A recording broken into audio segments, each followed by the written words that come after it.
क्या एक बार फिर से रोहित शर्मा के हाथों में होगी टीम इंडिया की कमान? क्या 2027 में होने वाला ओडीआई वर्ल्ड कप 2027 बनेगा उनके करियर का सबसे बड़ा और आखिरी वर्ल्ड कप मिशन? सोचिए, वही रोहित शर्मा जिन्होंने अपनी कप्तानी और बल्लेबाजी से करोड़ों दिल जीते, क्या एक बार फिर टीम इंडिया को वर्ल्ड चैंपियन बनाने की जिम्मेदारी उठाने जा रहे हैं? क्रिकेट गलियारों में इस वक्त सिर्फ एक ही नाम गूंज रहा है, रोहित शर्मा। फैंस के बीच चर्चा तेज है, सोशल मीडिया पर बहस छिड़ी हुई है और हर कोई जानना चाहता है कि आखिर बीसीसीआई का अगला बड़ा कदम क्या होने वाला है। क्या बीसीसीआई ने भविष्य की रणनीति तैयार कर ली है? क्या 2027 वर्ल्ड कप को ध्यान में रखते हुए एक मास्टर प्लान बन चुका है जिसमें रोहित शर्मा ही होंगे टीम के लीडर? अगर ऐसा होता है तो यह सिर्फ एक कप्तानी नहीं होगी, यह होगा एक मिशन, अधूरी कहानी को पूरा करने का मिशन, इतिहास रचने का मिशन और करोड़ों भारतीय फैंस के सपनों को सच करने का मिशन। अब सबसे बड़ा सवाल, आखिर ये पूरी खबर है क्या? क्यों अचानक रोहित शर्मा का नाम 2027 की कप्तानी के लिए इतनी तेजी से सामने आ रहा है? दरअसल अंदर खाने से जो जानकारी निकलकर आ रही है वो काफी बड़ी और दिलचस्प है। बताया जा रहा है कि बीसीसीआई अब शॉर्ट टर्म नहीं बल्कि लॉन्ग टर्म विजन पर काम कर रहा है। 2027 में होने वाले ओडीआई वर्ल्ड कप 2027 को लेकर अभी से रणनीति बनाई जा रही है ताकि टीम इंडिया उस वक्त सिर्फ एक कंटेंडर नहीं बल्कि सबसे मजबूत दावेदार बनकर उतरे। सूत्रों की माने तो बीसीसीआई इस बार कोई जल्दबाजी में फैसले नहीं लेना चाहता। पिछले वर्ल्ड कप्स के अनुभव को ध्यान में रखते हुए बोर्ड एक ऐसा कोर ग्रुप तैयार करना चाहता है जो अगले 2-3 साल तक लगातार साथ खेले, एक दूसरे को समझे और बड़े टूर्नामेंट के दबाव में भी एक यूनिट की तरह परफॉर्म करे। और इसी पूरे प्लान में रोहित शर्मा का रोल बेहद अहम बताया जा रहा है। खबरें यह भी कहती हैं कि बोर्ड का मानना है कि एक अनुभवी कप्तान के साथ टीम को स्टेबिलिटी मिलती है, खासकर तब जब टीम में कई युवा खिलाड़ी शामिल हो रहे हो। यही वजह है कि रोहित शर्मा को सिर्फ एक ट्रांजिशन कप्तान नहीं बल्कि 2027 तक टीम को गाइड करने वाले लीडर के रूप में देखा जा रहा है। उनका अनुभव, उनका शांत स्वभाव और मैच के दौरान सही फैसले लेने की क्षमता, ये सब चीजें बीसीसीआई को यह सोचने पर मजबूर कर रही हैं कि उन्हें अभी हटाना सही फैसला नहीं होगा। इसके अलावा यह भी चर्चा है कि बीसीसीआई एक हाइब्रिड अप्रोच अपनाना चाहता है जहां सीनियर खिलाड़ियों का अनुभव और युवाओं की एनर्जी दोनों का सही बैलेंस हो। और इस बैलेंस को बनाए रखने के लिए रोहित शर्मा जैसा कप्तान सबसे फिट बैठता है, जो ड्रेसिंग रूम में हर खिलाड़ी के साथ कनेक्ट बना सकता है।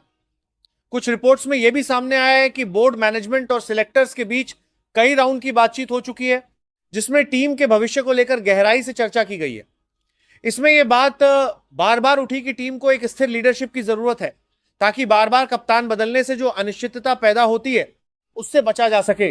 रोहित शर्मा की कप्तानी में टीम इंडिया ने कई अहम सीरीज और टूर्नामेंट्स में शानदार प्रदर्शन किया है और यही ट्रैक रिकॉर्ड उनके पक्ष में जाता है।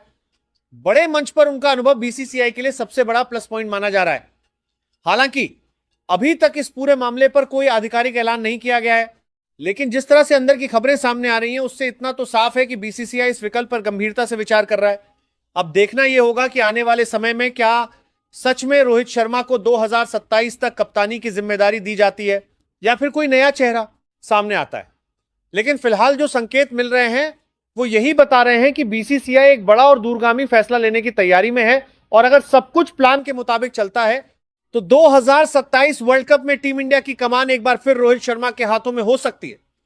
अब सबसे बड़ा और सबसे दिलचस्प सवाल, आखिर क्यों सिर्फ रोहित शर्मा ही? क्यों बीसीसीआई और क्रिकेट एक्सपर्ट्स बार बार इसी नाम पर भरोसा जता रहे हैं? देखिए, क्रिकेट सिर्फ बैट और बॉल का खेल नहीं है, ये माइंडसेट, टेम्परामेंट और फैसलों का खेल है। और जब बात आती है बड़े टूर्नामेंट्स की, खासकर ओडीआई वर्ल्ड कप 2027 जैसे मेगा इवेंट की, तो वहां सिर्फ टैलेंट नहीं बल्कि अनुभव और मैच अवेयरनेस सबसे बड़ा फर्क पैदा करते हैं। रोहित शर्मा की सबसे बड़ी ताकत यही है उनका गेम रीडिंग एबिलिटी। वो मैदान पर हर छोटी बड़ी चीज को बहुत बारीकी से समझते हैं। कब किस बॉलर को लाना है, कब फील्ड सेटिंग बदलनी है, कब अटैक करना है और कब गेम को धीमा करना है, ये फैसले वो बहुत ही शांत दिमाग से लेते हैं। आपने कई बार देखा होगा कि जब मैच टफ सिचुएशन में होता है तब रोहित के चेहरे पर घबराहट नहीं बल्कि एक अलग ही कॉन्फिडेंस नजर आता है। यही क्वालिटी उन्हें एक लीडर बनाती है, सिर्फ कप्तान नहीं। दूसरी सबसे बड़ी बात, उनका खिलाड़ियों के साथ रिश्ता। रोहित शर्मा ड्रेसिंग रूम में एक कूल कैप्टन के रूप में जाने जाते हैं। वो खिलाड़ियों को फ्रीडम देते हैं, उन पर भरोसा करते हैं और यही वजह है कि युवा खिलाड़ी उनके अंडर खुलकर खेलते हैं। आज की टीम इंडिया में कई युवा टैलेंट्स हैं जो आने वाले सालों में टीम की रीढ़ बनेंगे। लेकिन इन खिलाड़ियों को गाइड करने के लिए एक ऐसे लीडर की जरूरत है जिसने खुद बड़े मंच पर दबाव झेला हो, हार जीत दोनों देखी हो और फिर भी मजबूत बना रहा हो। रोहित शर्मा इस रोल में बिल्कुल फिट बैठक हैं। उन्होंने अपने करियर में उतार चढ़ाव देखे हैं, कभी टीम से बाहर हुए, फिर वापसी की और फिर दुनिया के सबसे खतरनाक बल्लेबाजों में शामिल हो गए। यह सफर ही उन्हें एक मजबूत और समझदार कप्तान बनाता है। अब बात करते हैं उनकी कप्तानी के रिकॉर्ड की। जब भी उन्हें टीम की कमान मिली, उन्होंने टीम को एक यूनिट की तरह चलाया। उनकी लीडरशिप में टीम का अप्रोच काफी क्लियर रहता है, एग्रेसिव लेकिन कंट्रोल्ड। वो बिना वजह रिस्क नहीं लेते, लेकिन सही समय पर गेम को पलटने का दम रखते हैं। और यही चीज बड़े टूर्नामेंट्स में सबसे ज्यादा काम आती है।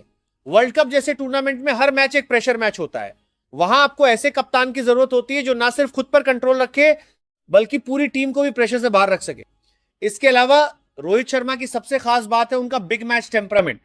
वो बड़े मंच पर खेलने से घबराते नहीं बल्कि और ज्यादा खतरनाक हो जाते हैं। उनका अनुभव टीम के बाकी खिलाड़ियों के लिए भी एक शील्ड की तरह काम करता है। अब अगर बीसीसीआई के नजरिए से देखें तो उन्हें एक ऐसा कप्तान चाहिए जो अगले 2-3 साल तक टीम को स्टेबिलिटी दे सके।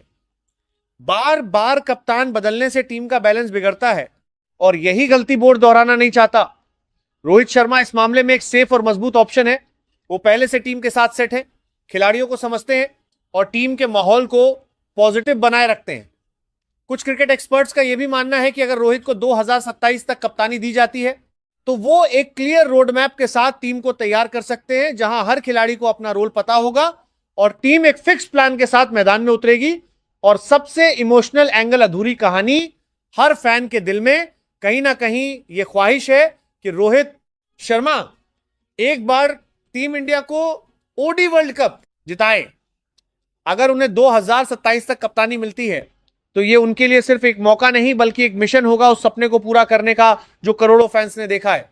तो जब आप इन सभी चीजों को जोड़ते हैं, अनुभव, शांत दिमाग, लीडरशिप क्वालिटी, खिलाड़ियों के साथ कनेक्शन और बड़े मैचों में प्रदर्शन, तब एक ही नाम सामने आता है, रोहित शर्मा। और शायद यही वजह है कि बीसीसीआई भी इस नाम पर इतना भरोसा जता रहा है। अगर सब कुछ इसी दिशा में आगे बढ़ता है तो 2027 में टीम इंडिया की कमान एक बार फिर उसी खिलाड़ी के हाथों में हो सकती है जिसने पहले भी कई बार टीम को मुश्किल हालात से निकालकर जीत दिलाई है। अब बस इंतजार है उस पल का जब यह खबर आधिकारिक बनेगी और हिटमैन एक बार फिर कप्तान के रूप में मैदान पर उतरेंगे, एक नए मिशन के साथ, एक नए इतिहास की शुरुआत करने के लिए। अब सबसे बड़ा सवाल आगे क्या होने वाला है? क्या सच में रोहित शर्मा को 2027 तक कप्तानी सौंप दी जाएगी या फिर कहानी में अभी और ट्विस्ट बाकी है? देखिए, क्रिकेट में सिर्फ खबरें और चर्चाएं काफी नहीं होती, असली मायने रखता है आधिकारिक ऐलान। और फिलहाल बीसीसीआई की तरफ से इस मुद्दे पर कोई फाइनल घोषणा नहीं की गई है, लेकिन जिस तरह की अंदरूनी रिपोर्ट सामने आ रही हैं उससे इतना जरूर साफ हो जाता है कि बोर्ड इस दिशा में गंभीरता से सोच रहा है। आने वाले समय में सबसे पहले जो चीज देखने को मिलेगी वो होगी टीम इंडिया की लीडरशिप को लेकर क्लैरिटी।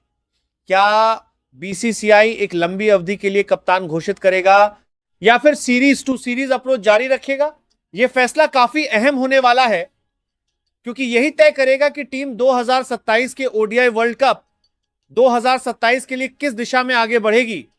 अगर रोहित शर्मा को 2027 तक कप्तानी दी जाती है तो इसका मतलब होगा कि बीसीसीआई एक स्टेबल और क्लियर विजन के साथ आगे बढ़ना चाहता है। इसका असर सिर्फ कप्तानी तक सीमित नहीं रहेगा बल्कि पूरी टीम की स्ट्रक्चर और प्लानिंग पर पड़ेगा। सबसे पहले बात आएगी कोर टीम की। अगले 2-3 सालों में बीसीसीआई कोशिश करेगा कि एक फिक्स ग्रुप तैयार किया जाए, ऐसे खिलाड़ी जो लगातार ओडी फॉर्मेट में खेले, एक दूसरे के साथ समझ विकसित करें और बड़े टूर्नामेंट से पहले पूरी तरह तैयार हो। इसमें सीनियर खिलाड़ियों के साथ साथ युवाओं को भी मौका मिलेगा, लेकिन एक प्लान के तहत हर खिलाड़ी को उसका रोल क्लियर किया जाएगा। कौन ओपन करेगा, कौन मिडिल ऑर्डर संभालेगा, कौन फिनिशर होगा और कौन डेथ ओवर्स में गेंदबाजी करेगा। और इस पूरी प्लानिंग के सेंटर में होंगे रोहित शर्मा। एक कप्तान के तौर पर उन्हें सिर्फ मैच जीतने की जिम्मेदारी नहीं होगी बल्कि टीम को बनाना, खिलाड़ियों को तैयार करना और एक मजबूत यूनिट तैयार करना भी उनका काम होगा। इसके अलावा टीम मैनेजमेंट और कोचिंग स्टाफ के साथ उनकी केमिस्ट्री भी बेहद अहम होगी। आने वाले सालों में यह देखा जाएगा कि कप्तान और कोच मिलकर किस तरह टीम को नई ऊंचाइयों तक ले जाते हैं। अब एक और बड़ा पहलू, ट्रांजिशन। भारतीय टीम धीरे धीरे एक नए दौर में प्रवेश कर रही है, जहां कई सीनियर खिलाड़ी अपने करियर के आखिरी पड़ाव पर है और युवा खिलाड़ी उनकी जगह लेने के लिए तैयार हैं। ऐसे समय में एक अनुभवी कप्तान की जरूरत और भी ज्यादा बढ़ जाती है। रोहित शर्मा इस ट्रांजिशन को स्मूथ बना सकते हैं, क्योंकि वो खुद इस प्रक्रिया से गुजर चुके हैं। वो जानते हैं कि नए खिलाड़ियों को कैसे ग्रूम करना है, कैसे उन्हें आत्मविश्वास देना है और कैसे टीम के माहौल को पॉजिटिव बनाए रखना है। आगे चलकर हमें यह भी देखने को मिल सकता है कि बीसीसीआई कुछ बड़े और साहसिक फैसले ले, जैसे कुछ नए खिलाड़ियों को लगातार मौके देना, टीम में एक्सपेरिमेंट करना और सही कॉम्बिनेशन ढूंढना। यह सब कुछ 2027 वर्ल्ड कप को ध्यान में रखते हुए किया जाएगा। इसके साथ ही फैंस की उम्मीदें भी लगातार बढ़ती जाएंगी। हर मैच, हर सीरीज, हर परफॉर्मेंस को 2027 के नजरिए से देखा जाएगा। अगर रोहित कप्तान होते हैं तो उन पर दबाव भी उतना ही ज्यादा होगा, क्योंकि फैंस उनसे सिर्फ अच्छा प्रदर्शन नहीं बल्कि ट्रॉफी की उम्मीद करेंगे। मीडिया की नजरें भी हर वक्त टीम पर रहेंगी। हर फैसले का विश्लेषण होगा, हर हार पर सवाल उठेंगे और हर जीत पर तारीफों की बारिश होगी। ऐसे माहौल में कप्तान का शांत और संतुलित रहना बेहद जरूरी होता है और यही रोहित शर्मा की सबसे बड़ी ताकत मानी जाती है। अब एक और दिलचस्प बात, अगर रोहित शर्मा 2027 तक कप्तानी करते हैं तो यह उनके करियर का लास्ट फेज होगा। इसका मतलब है कि उनके पास एक आखिरी मौका होगा अपने करियर को एक परफेक्ट एंड देने का। सोचिए, अगर वो 2027 वर्ल्ड कप में टीम इंडिया को ट्रॉफी दिलाते हैं तो वो पल कितना ऐतिहासिक होगा। यह सिर्फ एक जीत नहीं होगी बल्कि एक पूरी जर्नी का क्लाइमैक्स होगा, एक ऐसा अंत जो हर खिलाड़ी सपना देखता है। लेकिन अगर चीजें प्लान के मुताबिक नहीं चलती तो बीसीसीआई के पास बैकअप प्लान भी जरूर होगा। हो सकता है कि बीच में किसी नए कप्तान को मौका दिया जाए या फिर टीम में कुछ बड़े बदलाव किए जाएं। यानी आने वाले 2-3 साल टीम इंडिया के लिए बेहद अहम होने वाले हैं। हर फैसला, हर रणनीति, हर मैच, सब कुछ 2027 वर्ल्ड कप की तैयारी का हिस्सा होगा। और इन सबके बीच एक नाम लगातार चर्चा में रहेगा, रोहित शर्मा। क्या वो इस चुनौती को स्वीकार करेंगे? क्या वो टीम को एक नई ऊंचाई तक ले जाएंगे? अब बस इंतजार है उस आधिकारिक ऐलान का, क्योंकि जैसे ही बीसीसीआई इस पर मुहर लगाएगा उसके बाद शुरू होगा एक नया सफर, एक ऐसा सफर जिसका अंतिम लक्ष्य होगा सिर्फ और सिर्फ वर्ल्ड कप ट्रॉफी। तो आखिरकार सवाल वही, क्या एक बार फिर रोहित शर्मा इतिहास रचने के लिए तैयार है? क्या 2027 में होने वाला ओडीआई वर्ल्ड कप 2027 उनके करियर की सबसे बड़ी पहचान बनने जा रहा है? देखिए, क्रिकेट सिर्फ एक खेल नहीं है, भारत में ये एक जुनून है, एक भावना है और करोड़ों लोगों के दिलों की धड़कन है। और जब बात वर्ल्ड कप की आती है तो ये जुनून कई गुना बढ़ जाता है। हर गली, हर शहर, हर घर में सिर्फ एक ही सपना होता है, टीम इंडिया ट्रॉफी उठाए। और जब इस सपने की जिम्मेदारी किसी एक खिलाड़ी के कंधों पर आती है तो वो सिर्फ कप्तान नहीं रहता, वो बन जाता है पूरे देश की उम्मीद। अगर रोहित शर्मा को 2027 तक कप्तानी मिलती है तो ये सिर्फ एक क्रिकेटिंग फैसला नहीं होगा, ये एक इमोशनल कनेक्शन होगा करोड़ों फैंस के साथ। एक ऐसा रिश्ता जहां हर रन, हर शॉट, हर फैसला सीधे दिल से जुड़ा होगा। सोचिए उस दिन को, फाइनल मैच, पूरा स्टेडियम इंडिया इंडिया के नारों से गूंज रहा है, टीवी के सामने करोड़ों लोग सांसें रोककर बैठे हैं और मैदान के बीच में खड़े हैं रोहित शर्मा, एक कप्तान के रूप में, एक लीडर के रूप में, एक ऐसे खिलाड़ी के रूप में जिसने सालों तक इस पल के लिए मेहनत की है। अगर वो उस दिन ट्रॉफी उठाते हैं तो वो सिर्फ एक जीत नहीं होगी, वो एक कहानी का अंत होगा। एक ऐसी कहानी जो संघर्ष, मेहनत, उम्मीद और जुनून से भरी हुई है। मैच का पासा पलट देंगे? अपनी राय कमेंट में जरूर बताइए। और अगर आप भी इंडियन प्रीमियर लीग 2026 के लिए एक्साइटेड हैं तो वीडियो को लाइक करें, चैनल को सब्सक्राइब करें और बेल आइकन जरूर दबाएं।